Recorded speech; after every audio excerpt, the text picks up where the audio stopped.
The Story of Ferdinand by Munro Leaf. Drawings by Robert Lawson.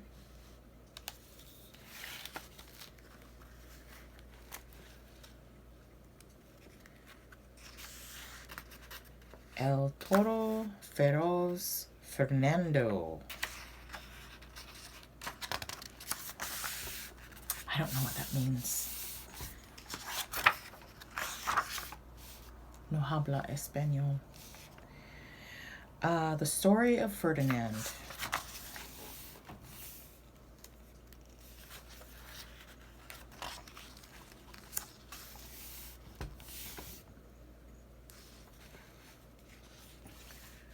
Okay.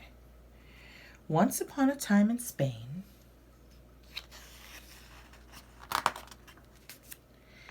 there was a little bull, and his name was Ferdinand.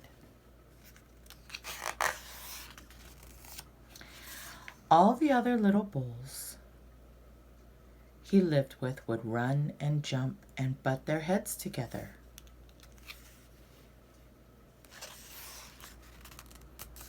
But not Ferdinand.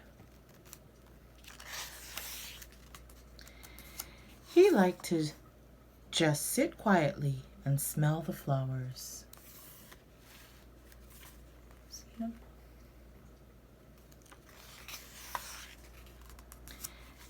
He had a favorite spot out in the pasture under a cork tree.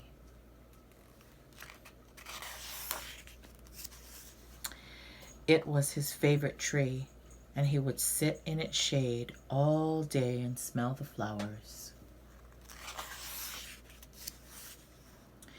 Sometimes his mother, who was a cow, would worry about him. She was afraid he would be lonesome all by himself. That's Mama. See, Ferdinand? Why don't you run and play with the other little bulls and skip and butt your head, she would say. But Ferdinand would shake his head. I like it better here, where I can just sit quietly and smell the flowers. His mother saw that he was not lonesome, and because she was an understanding mother, even though she was a cow, she let him just sit there and be happy.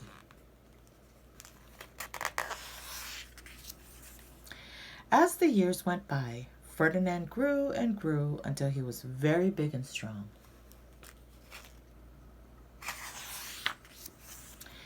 All the other bulls who had grown up with him in the same pasture would fight each other all day. They would butt each other and stick each other with their horns. What they wanted most of all was to be picked to fight at the bullfights in Madrid.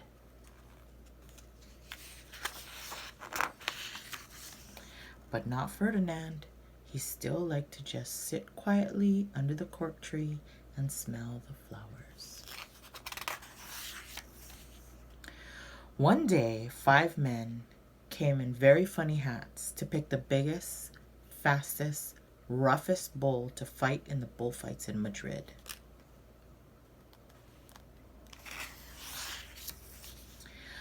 All the other bulls ran around snorting and butting, leaping and jumping so the men would think that they were the very, very strong and fierce and pick them. Ferdinand knew that they wouldn't pick him, and he didn't care. So he went out to his favorite cork tree to sit down.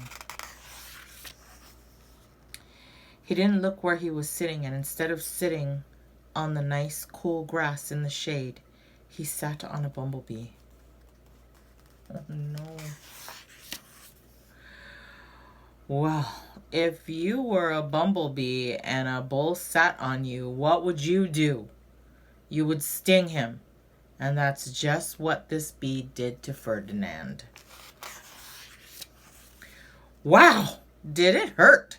Ferdinand jumped with a snort. He ran around puffing and snorting and butting and pawing the ground as if he were crazy. 5 men saw him, and they all shouted with joy. Here was the largest and fiercest bull of all. Just the one for the bullfights in Madrid.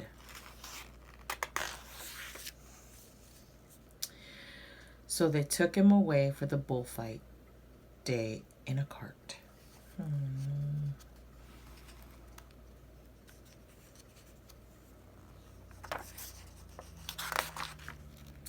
What a day it was. Flags were flying, bands were playing, and all the lovely ladies had flowers in their hair. See the pretty ladies with the flowers?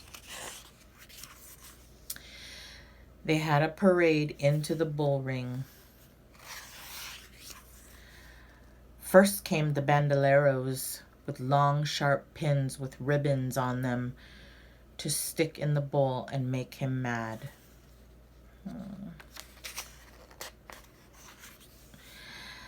Next came the picadores, who rode skinny horses, and they had long spears to stick in the bull and make him madder.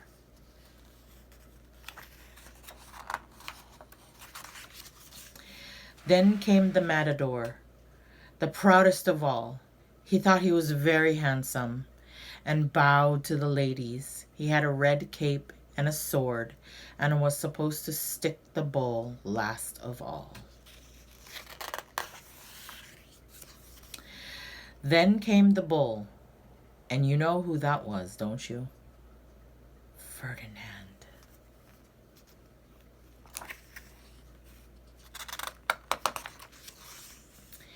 They called him Ferdinand the Fierce, and all the bandoleros were afraid of him, and the picadores were afraid of him, and the matador was scared stiff. Ferdinand ran to the middle of the ring, and everyone shouted and clapped because they thought he was going to fight fiercely and butt and snort and stick his horns around. But not Ferdinand. When he got to the middle of the ring, he saw the flowers in all the lovely ladies' hair, and he just sat down quietly and smelled.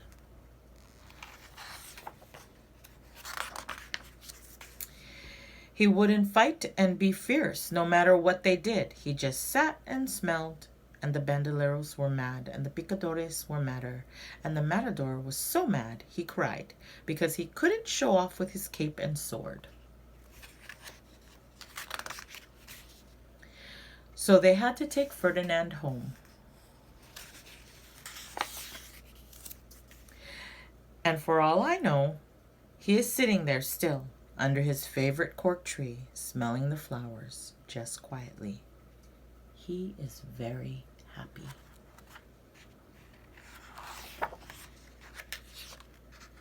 The end. That was the story of Ferdinand by Munro Leaf and drawings by Robert Lawson. Thank you for tuning in, and I hope you enjoyed that story.